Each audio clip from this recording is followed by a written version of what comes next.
À tous les jours, j'écoute la musique dans le métro ou dans l'autobus. Juste les bruits ambiants, ça me force souvent à monter le volume, là. Donc, c'est sûr que ça doit pas être la meilleure chose pour mes oreilles. Peu importe où vous regardez, il y en a partout. Des écouteurs, des casques d'écoute, des gens plongés dans leur bulle musicale. Fort non, mais beaucoup oui, énormément même. C'est-à-dire? Ça doit être comme 5-6 heures par jour.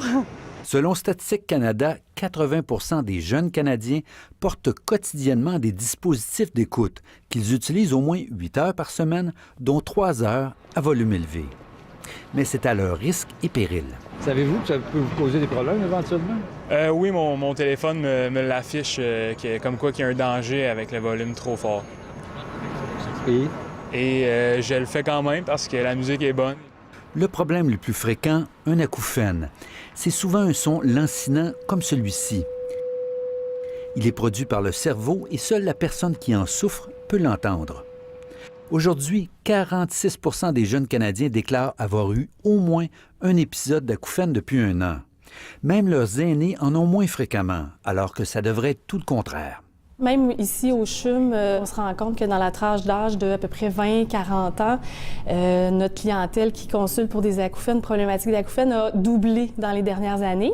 Je vais te présenter des fréquences à droite, puis tu me dis quand tu l'entends, OK? La cause précise d'un acouphène est encore mal connue, mais les audiologistes savent qu'un volume sonore très élevé et constant est l'ennemi numéro 1 du système auditif. Quand on entend la musique de quelqu'un qui est dans le métro à côté de nous, là, à travers ses écouteurs, c'est un signe qu'au tympan, à son tympan, à cette personne-là, c'est trop fort. Les effets des agressions sonores sont également cumulatifs. Pour avoir une écoute sécuritaire, ce qu'ils recommandent dans la littérature, c'est 60 du volume, 60 minutes par jour. Et ce qui est important de savoir, c'est que si on augmente un peu l'intensité, on doit diminuer de beaucoup le temps d'exposition.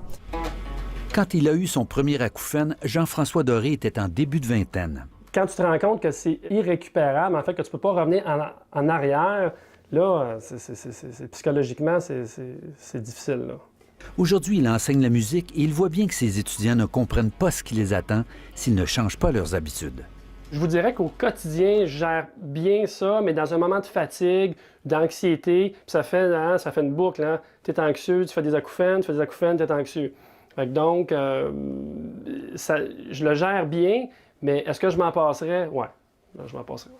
Les spécialistes, eux, parlent d'un véritable problème de santé publique qui prend rapidement de l'ampleur. Ces jeunes-là qui rapportent des acouphènes maintenant, ils vont vieillir, donc quand ils vont être plus vieux, ils vont en avoir encore plus et plus chroniques et plus incommodants. Donc, probablement. Ici Normand Grondin, Radio-Canada, Montréal.